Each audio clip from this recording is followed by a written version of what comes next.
안녕하세요. 천안 오송고등학교 교사 김동희. 장윤정입니다. 선생님, 오늘 어떤 거 알려주시려고 저를 부르신 거죠? 네, 오늘은 학생들과 소통하는 가장 큰 부분인 칠판에 대해서 살펴보려고 합니다.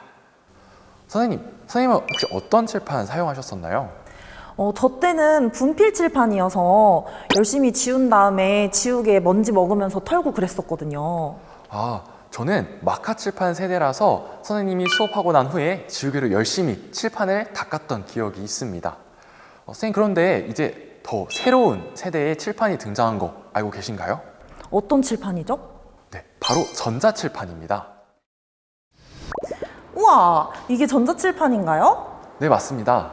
되게 신기하네요. 동희쌤, 전자칠판에 대해서 간단하게 한번 설명해 주실 수 있을까요? 전자칠판은 이 컴퓨터에 있는 정보를 바로 디스플레이에 전송할 수 있고, 또 이 디스플레이에서 작성한 판서 내용을 컴퓨터에 바로 전송하고 저장할 수 있는 쌍방향 지능형 디스플레이입니다.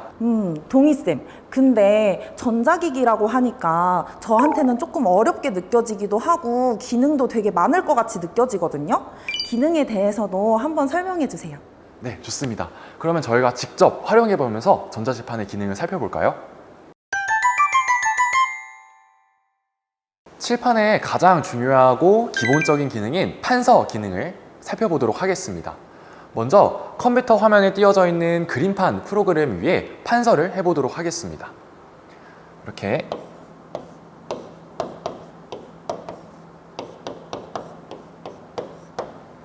그림판 프로그램 위에 그림판이라고 판서를 해보았습니다. 제가 수업에 활용하는 PPT를 가져와 봤는데요. 아마 선생님들께서 수업을 하실 때에 항상 학습 목표를 확인하고 시작하실 겁니다. 이때 칠판의 판서 기능을 활용해서 바로 학습 목표를 적고 확인할 수 있습니다.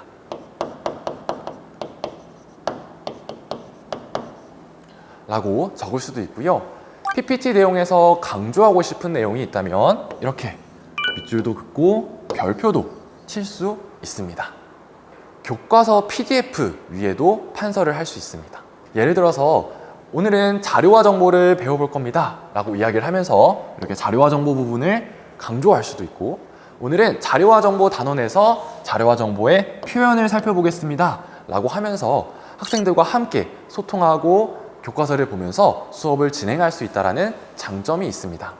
동영상 자료 또한 활용할 수 있는데요.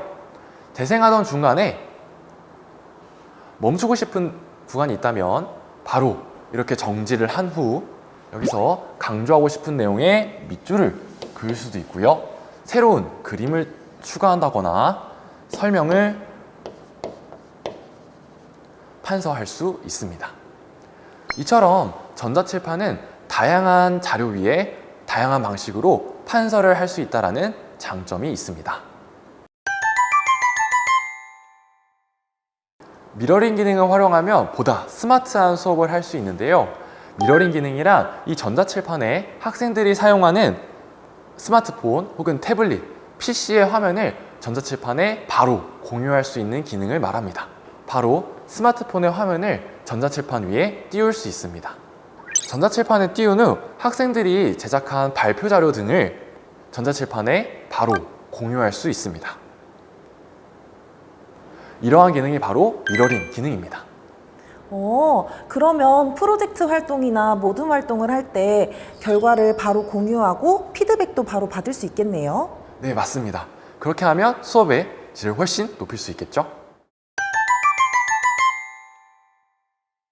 수업 중간에 메모할 일이 있거나 혹은 잠시 칠판에 적어야 할 내용이 있다면 전자칠판의 메모 기능을 적극적으로 활용할 수 있습니다. 전자칠판에 이 메모장 기능을 활성화한 후에 여기에 필기를 바로 하면 되는데요.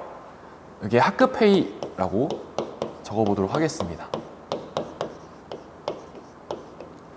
네, 이렇게 적어둔 후에 이 학급회의 판서를 화면 좌측 상단으로 올리고 싶다면 이렇게 당겨서 올릴 수 있고요. 그 밑에다가 여러 가지 안건들 또한 적을 수도 있습니다. 그런 다음 이 안건을 확대하고 싶다면 다시 중앙으로 가져와서 두 손가락으로 당기게 되면 이렇게 중요한 내용을 다시 한번 확대해서 확인할 수도 있습니다. 또 흰색으로만 작성하지 않고 다양한 색깔의 펜을 활용해서 작성한 내용을 강조할 수도 있습니다. 학생들의 연설 시간을 제한하는 카운트다운 기능을 사용할 수도 있고, 또 긴급하게 투표가 필요하다면 추가적으로 투표 기능을 활성화하여 수업 중간에 활용할 수 있을 것입니다. 이런 기능들을 활용하면 학생들과 조금 더 소통하는 수업 환경을 만들 수 있겠네요. 네, 맞습니다. 전자칠판에 이러한 캡처 기능 혹은 영상, 녹화 기능을 활용을 하면 코로나로 학교에 나오지 못하는 학생들을 위한 교육 자료를 만들 수 있고, 또한 선생님들끼리 수업 나눔을 하실 때에 만들 자료 또한 효과적으로 준비할 수 있을 것입니다. 이렇게 유용한 기능을 가진 전자칠판, 학교에서 도입하실 때도 고려하실 점이 많을 것 같은데요. 유형별로 장단점을 한번 설명해 주실 수 있을까요? 전자칠판은 대부분 비슷한 기능을 가지고 있는데요. 화면 터치 방식에 따라 세 가지 유형으로 나눌 수 있습니다. 감압식, 정전식, 적외선 방식으로 나눌 수 있는데요. 적외선 방식은 화면 모서리에 센서를 부착하는 형태로 구성되기 때문에 멀티터치가 가능하고, 정전식이 아닌 다양한 펜도 인식할 수 있다는 장점이 있습니다. 또한 큰 화면을 쉽게 만들 수 있다는 장점과 내구성이 강하다는 장점이 있습니다. 이러한 이유로 현재는 적외선 방식이 가장 많이 활용되고 있습니다.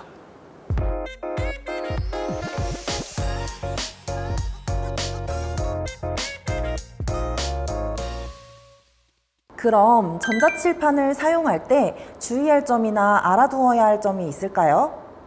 전자칠판은 모든 면이 디스플레이로 되어 있기 때문에 기존에 사용하는 백묵칠판이나 화이트보드보다 화면이 충격에 민감할 수밖에 없습니다. 따라서 사용 또는 보관하실 때에 주의해서 사용하셔야 합니다. 또한 전자칠판의 공통적인 기능뿐만이 아니라 제조사마다 각자 특별한 기능들을 추가하곤 하는데요. 따라서 선생님들이 사용을 하실 때에 전자칠판 매뉴얼을 자세히 살펴보시거나 관련 연수에 적극적으로 참여하여 수업에 전자칠판의 다양한 기능을 활용할 수 있도록 해야 합니다. 오늘 전자칠판에 대해서 살펴보니 어떠셨나요? 너무 좋은 시간이었던 것 같아요. 생각보다 기능이 많이 어렵지도 않고 다양한 기능을 잘 활용한다면 지금보다 훨씬 풍성한 수업을 꾸릴 수 있을 것 같습니다. 이 영상을 보시는 선생님들께서도 오늘 함께한 내용을 바탕으로 전자칠판을 잘 활용하셔서 보다 스마트한 수업에 도전하시기 바랍니다. 전자칠판을 사용하시는 모든 선생님들 화이팅!